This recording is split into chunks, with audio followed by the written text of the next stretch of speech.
maman ou boma maman ou quoi? Genèse chapitre 30, verset 14. La Bible illustre clairement que Ruben, fils de Jacob, est allé dans les champs, est allé prendre les mandragores, qui signifie pomme d'amour. Ce sont des fruits qui facilitent la fertilité chez la femme. Et quand l'homme ne fonctionne pas bien, ça augmente la vivacité dans le corps masculin.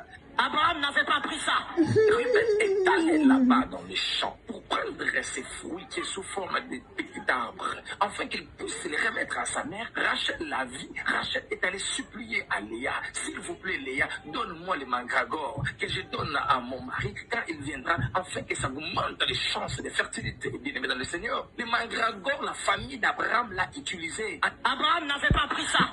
Lingala, c'est le kita mata. Boma mama boma. Abraham n'avait pas pris les kita maman ou boma maman ou. Mon frère, Abraham n'avait pas pris les kita maman ou boma maman ou quoi? Genèse chapitre 30, verset 14. La Bible illustre clairement que Ruben, fils de Jacob, est allé dans les champs, est allé prendre les mandragores, qui signifie pomme d'amour. Ce sont des fruits qui facilitent la fertilité chez la femme. Et quand l'homme ne fonctionne pas bien, ça augmente la vivacité dans le corps masculin. Abraham n'avait pas pris ça. Ruben est allé là-bas dans les champs pour prendre ces fruits qui sont sous forme de petits arbres, afin qu'il puisse les remettre à sa mère. Rachel la vie. Rachel est allée supplier à Léa, s'il vous plaît Léa, donne-moi les mandragores que je donne à mon mari quand il viendra, afin que ça augmente les chances de fertilité. Bien-aimé dans le Seigneur, les mandragores, la famille d'Abraham l'a utilisé. Abraham n'avait pas pris ça. Lingala, c'est le kita mata. Boma mama boma. Abraham n'avait pas pris les kita. Zambela boya, olatike mo vanzina bo santu. Ozinga mina bajelo, bakoye mela kayo tongo pe popa. Zambela boya, olatike mo vanzina bo santu. Ozinga mina bajelo, bakoye mela kayo tongo pe popa. MDG TV, une chaîne Wint pour la cause de Christ. Mafuta Yasika, Mafuta Yasika, Mafuta Yasika.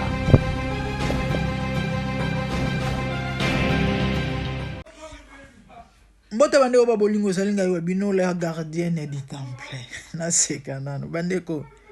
Mboko to fana kimete. Ah, tsabe. Et so me to lo ba to so me manga finalement. De bino bosala ba de gabi so to lo bate. La famille moto na rani ça fait lo là. Non, Congo l'équipe partout hein. Congo l'équipe partout. Et mon comme sous prophète moi ça en Angleterre kala to gena convention moko alobi o. Alobi bo sarana ba congolais te. Abi na travailler na ba nigérien na zala trop invité na landa bango na yoka bango mais Congo za na grâce particulière na Afrique wana na masolo ya roteya ya connaissance ya profondeur à Bible bo sala ba Congolais te ba Nigeria ba hôtel maté baza eloko te bo eloko te zaka elobeli to leki bango to sekala biso mais na mo pese raison parce que ba révélation mo ba passer ba Congolais ba bimisela ka biso bandeko naza surprise na yeba kite ke nzoka ne na Bible ba patriarche balia bimbiolongo ba kita mata na Bible Kongo zangu ba patriarche balia ba kita mata na Bible na comprendre yango Abraham après liwa Sarah bala ketura Coco, il y a plus de 100 ans. 100 ans. Ah, vous comprendre. À quelle jeune fille. Parce que Ketura Botaka, de c'est clair que Azana n'a jamais ménopausité. Parce que ce cas Azana ménopause, Bible n'est comme un Ketura Azaki doublement ménopausé n'était à Sarah ou encore Azala qui déjà n'a âge yo a robot à soucier selon médecine. Mais Abraham a botté bana 6. Imaginez Abraham quoi plus de 100 ans. 100 ans. Wherever. Ketura, jeune fille, soit pas à vingtaine, soit pas à trentaine, mais vieux à bilinguisation. Maman le besoin la Bible, bino bozarbo, banu koloba n'importe quoi. Bande au babolingo. Prophète Jansi Chibangu ayoko bimise la biso passage que na Bible et kita mate ezalaki. Combat cage. Maman Joël contre prophète Jansi Chibangu, on a joué battre problème ni na prophète Jansi Chibangu. C'est quoi prophète Jansi Chibangu? De yo apparemment vraiment aucun maman Joël na fenêtre. Maté agnon so Joël roté yo il faut une Rolanda ngo. Obi misara eloro mo o zo mona ngeno mamba lo bala Bible ezate po yo bisara. Asia nous connaissons en partie papa. Tika Joël kimia ko maman. Papa. Samusana ona kwa na utika samusana na kwa na eli kamunini papa. Papa li kamunini na maman Joël kabasele. Li kamunini na maman Tika maman Joël Kimiako, liboso ezalaki, on ne couche pas après la dot. Yo zong ici, waya. Après la dot, couchez-vous. Faites même des enfants. Un pasteur divorcé ne peut pas bénir. Yo lobi si Jésus, Jésus a même une autorisation. Non, Jésus a autorisé les divorces en cas les divorces en cas d'infidélité. Et voilà. Si la personne ne veut pas pardonner, donc il peut divorcer. Donc, mutu oyo akaboni na mwasi pour la raison de divorce, donc en cas de divorce, ago pambla libala. OK. Les pasteurs font souffrir leurs femmes. N'aimez pas les pasteurs, n'épousez pas les pasteurs. Yokuna, oh, c'est ton mari qui est infidèle. Oh, papa. Comme si son mari est infidèle, est-ce qu'il y a un rôle de maman infidélité? Est-ce qu'il y a un rôle de maman infidélité? Est-ce qu'il y a un rôle de maman infidélité? Oh là là. Si ko bandeko, lelo ezali, maman Joël a lobby, dans la Bible, maman Joël P. Oh, la Bible, bat baliar ba kita matate. Baliar ba bimbolon et puis maman Joël sur le bazar tellement sérieuse, tellement sérieuse. On a chez ton autorité. Maman Joël kamunini. Sur la Bible ba bimbolon baliate. To ba kita mata baliate. Si vous biso to rolia bimbolon et to rolia kita matate. Encore ezali sumo maman. Kimbolon kita matate sans état beaucoup côté. Eza remède, ça traite les corps maman. Prophète Jansi a lobi que non le kouta na Bible qui mbiolongo ezali et bana opesa ba vibration na bilinguisation. Ah mais non c'est trop fort ça. Prophète Joël, comment il s'appelle? Prophète Jansi bande robo limbisa bandele loko wana boyoka parce que bino bozala boye ono zokosa pesa ba preuve na mambosenga ba preuve te bino bosenga ba preuve so mutalobi ka likambu azokosa. OK, problème te boyoka prophète Joël, prophète maman Joël. Bon, on a bien un prophète c'est Joël. Prophète, on a bien un prophète Joël parce que na yoga na baptême prophétique. Attendez où il est. Voilà yango. Bocha matoye pour bino bozarbo zokosa. Na Bible ki mbiolongo ezala. Boyoka prophète Jansi Chibangu, boyoka maman Joël Gloria. Bolanda. Abraham n'avait pas pris les kita maman ou goma maman ou quoi? Genèse chapitre 30, verset 14. La Bible illustre clairement que Ruben, fils de Jacob, est allé dans les champs, est allé prendre les mandragores, qui signifie pomme d'amour. Ce sont des fruits qui facilitent la fertilité chez la femme. Et quand l'homme ne fonctionne pas bien, ça augmente la vivacité dans le corps masculin. Abraham n'avait pas pris ça. Ruben est allé là-bas dans les champs pour prendre ces fruits qui est sous forme de petits arbres, afin qu'il puisse les remettre à sa mère. Rachel la vit. Rachel est allée supplier à Léa, s'il vous plaît Léa, donne-moi les mandragores que je donne à mon mari quand il viendra, afin que ça augmente les chances de fertilité. Bien aimé dans le Seigneur, les mandragores, la famille d'Abraham l'a utilisé. Abraham n'avait pas pris ça.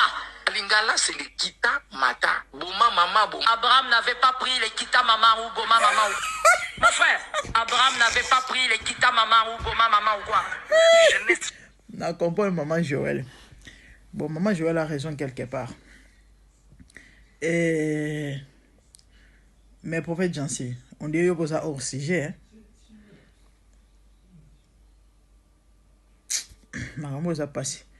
Maman Joël le dit Abraham n'a pas pris les boma, les kita boma, les boma maman les kita. Bon, on a déjà combo boma maman. Boma maman.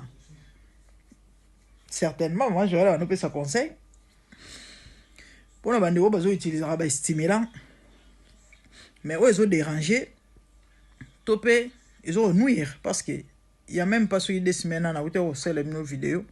Il y a tata ou akufi na bandundu parce que aleki seki ba dose à mélanger ba kisi ndenge na ndenge ameli so ki faro mi balé na yo ana kombo kisi ki faro ba lobi ki faro ngelo ba éléphant na swahili ameli ki faro ameli soki mutu rouge na ba biloko soki ni nango wana certainement peut-être maman Jola on peut ça conseil na sens wana pona bandeko oyo baza ko abusaka na utilisation ya ba produit ya ba stimulant machin certainement bien que parce que eza maté ya mobimba te mais ce que prophète Jansi ko contredire roté na bible kita maté zalaka hey makambo kita maté zalaka mais papa olobi yango bien ezali ba plante bandai ko traiter mais est-ce que bandeko bazolia kita maté lelo to kimbi olongo bango bazoli yango parce que azana besoin de se traiter to juste na cadre kaka ya mon faiblesse a augmenté moi parce que ba chaîne belé lolo ba obisé prophète Jansi moi je crois que contredire to peut même éclairage contredire peut-être c'est trop dire comme même éclairage sur écriture moko oyo eza interpréter ma beto ba lobi to ba tei mabe eza mabete.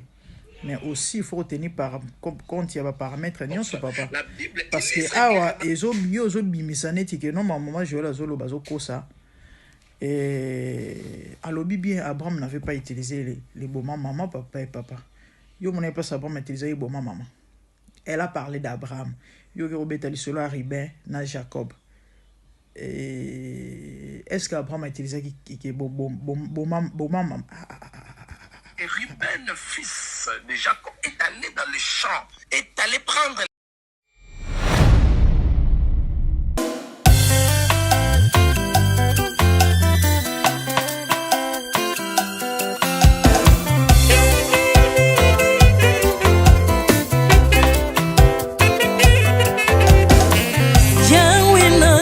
la mokili oyo na monite natangi na histoire ya monde na monite naluki na yemba pete toze pour passer Seigneur je n'ai pas pris non plus entendu parler oui ako kalala yo Yesu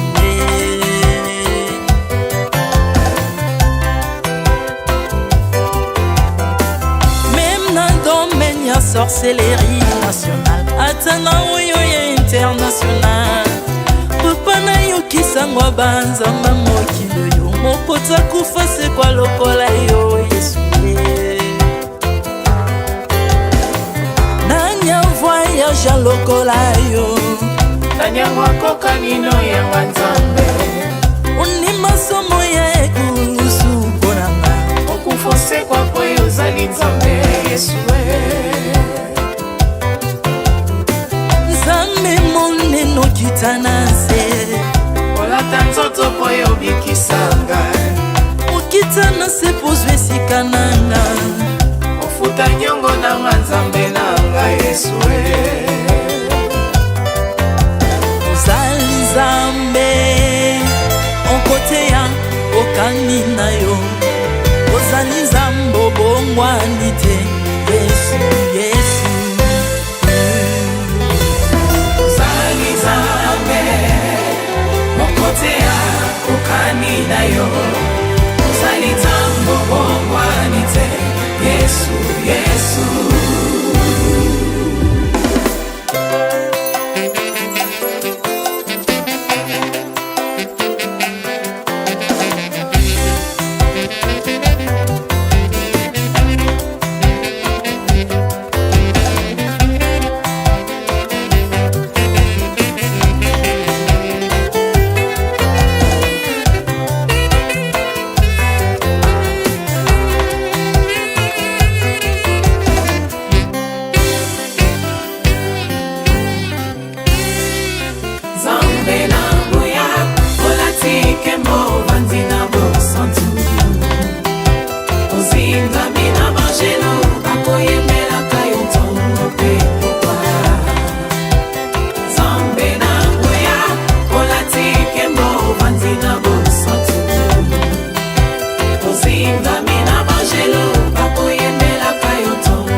santu ozali nzambe na bomoi papa ozali nzambe na bomoi yawe ozali kondi oyo esimba bomoi nanga ozali nzambe oyo abikisa maladi nakokende wapi nzambe soki na yo te likolo evangelo na yo yawe mabele enyotelo na yo ozali nzambe ozali nzambe ozali nzambe mokote lokola yo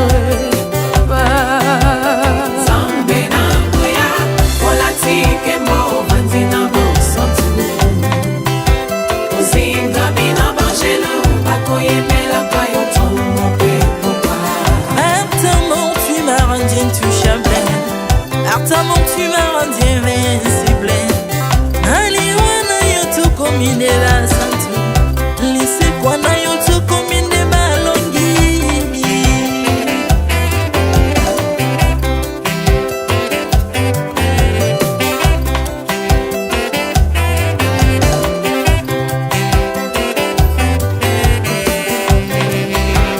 nzambe na nguya olatike mo vandi na bosantu ozingami na bangelo bakoyemelaka yo ntongo mpe popa nzambe na nguya olatike mo vandi na bosantu ozingami na bangelo bakoyemelaka yo ntongo mpe popa Autrefois ngai nazalaki binzo ndoki akolianga lolenga lingi, mais par son son na se métamorphosé osimi mosambwe maladi na miso olengo bebi naza toxique grâce à lui.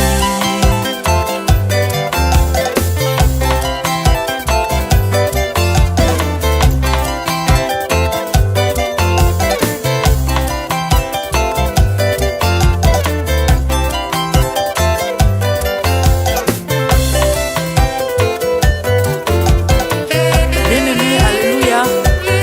ezali na tata moko azalaki nzambe ntango akufi badeptine balobi keno akosekwa po nzambe bakristo mpo asekwa alors mpo bafasilite lisekwa na ye bakunda ye motu libanda po ntango akolamuka abimaki elingala moko mais comme nzambe na biso alinga kokambola gloire na moto te lobi nango na ntongo baya kokuta bangulu basepelisa motu ya nzambe na bango yango bien aimé bato wana bakoma oyo biso toliaka ngulu te po milimo mabe ekotaka na ngulu mais soki bino boliaka ngulu te po milimo mabe ekota na ngulu bomelaka mai te po milimo mabe ekotaka na mai yango tokumbisa nzambe po akufa asekwa avandi na loboko ya tata mpona kolinga sele mpo na nga na yo jésus de nazareth amen.